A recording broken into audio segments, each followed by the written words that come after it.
Habeen wanaagsan asxaabta sida u dhantihiin fadlan hadday tahay daawashadaada ku wareysa channelka subscribe inoo saar si aan nagana dhiirigelin inoogu noqoto idinkana u heshaan shax macquul ah shaxda maanta soo dhigay ama shaxda maalinlaha inta badan kooxaha weyn sida ogtihiin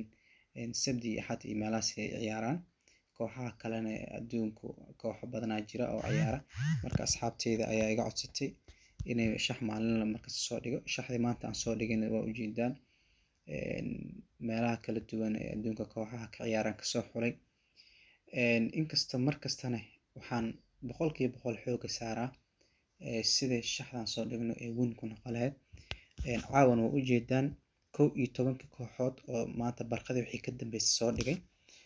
tan waa win tan waa win tan waa win tan waa win tan waa win tanna waa win Real Madrid women sida ujeedaan boqolkiiba boqolna ka hoo iidan waa win 45 daqiiqo maraysaa haddana 5 gool ku badanin way boqolkiiba boqol badanaysaa tanna 90 ayay maraysaa waa ujeedaa ayada double chance saaray tanna waa win tanna waa win jante oo kaliya ayaa noo dhiman oo iidan dhaw way kala badinayaan marka shaxdan boqolkiiba boqol cawada oo win markastana sidaas aan ugu dadaali doonaa idinkana subscribe-ka inoo saara channelka si dhiirigelin markasta inoogu noqoto because shaxda la iskama soo dhigo meelo badan ayaa wax ka fiirinaa la tashiyo badan ayaan sameynaa sidaan shaxdan soo dhigno win ku noqonaad